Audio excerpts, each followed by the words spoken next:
I've been on the lookout for a small drone, and I think I found it. Look how small and cutesy this is. This is the X1 HoverAir Promax. Let's see what's inside.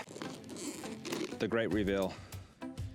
Bam, look how tiny this thing is and super lightweight. It unfolds like that. And this is what I've been wanting, just something super lightweight, small, that when I'm on the trail, I can just take it out, throw it up, and start filming. It comes with two batteries. There's a battery right here, and here's the second battery that I have in the charging case, which has a USB-C outlet to charge both batteries at the same time. Now, each battery gives you a 16-minute flight time. And the case is pretty simple, simplistic. Drone right there, battery right there, extra batteries there, little mesh part, and it feels quite nice. This cage apparently is made from HEM, which is highly elastic material. There was a piece that came with it that I tried to tear and break, and I could not do that. The main camera's on a dual gimbal. I'll show you some footage later. Camera on the bottom, speaker, camera on the back, and some more sensors. On the side is the USB-C port, so you can charge the battery as it's in the drone. But here's where it gets good. So unfold it, hold this down. Takes just a couple seconds for it to turn on, and all you have to do is put it on your hand, hit this button on top, and there it goes. So it's gonna stay at that level. That's where I released it, but if I walk around,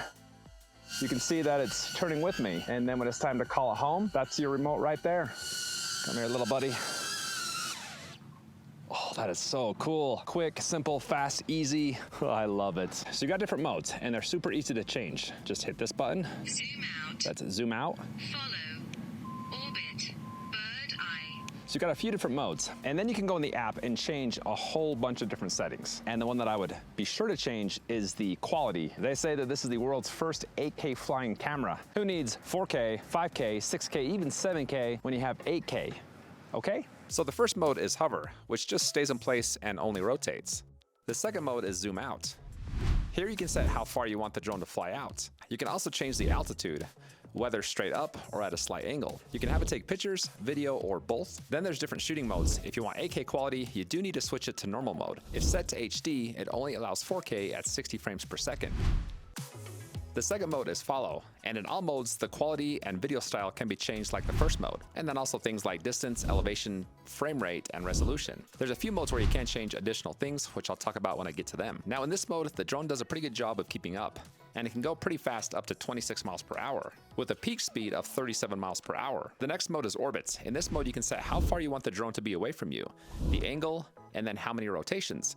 You can also set the altitude and direction of rotation. This and the other modes also have a zoom feature where you can zoom in up to 2x. This is the bird's eye mode. In this mode, you can set how high you want up to 50 feet, the rotation speed, and all the resolution, frame rate, and all the other stuff from the previous modes. This is Dolly Track, and in this one, the drone will move forward or back depending on you. You can set the distance of close, mid, and far, and in this mode, I did try it on my bike, which didn't work that well. I think I had the distance too close. So I got off and just walked, which worked much better. Now in the app, you can choose if you want the drone to pick up on your hand gestures, which I would recommend doing because when you make the X with your arms, the drone stops recording and prepares for landing. Sidetrack is the next mode, and this one is pretty self-explanatory. The drone will track you from the side. The side you want it to track you from depends on the side you release the drone from. And then all the typical settings can be changed as well, like resolution, frames per second, distance, and elevation. Ski mode is the next mode, and for this mode, the drone will only follow from the rear. And for this video, it did shoot vertically, which I did forget to change that in the app. But I like that feature because if you plan to share on vertical platforms, you don't have to crop the video. And this can be done on all riding modes. Now you can really haul in this mode. It did a pretty good job of keeping up with me. You can also set the elevation, distance, and resolution. The last mode, which was recently added and is called cycling mode, is the one I like the best because I ride a lot of bikes. Only thing I didn't like about this mode is that it only follows you from behind, but it can keep up pretty good. Now in this mode, you can also set the distance, altitude, and video quality.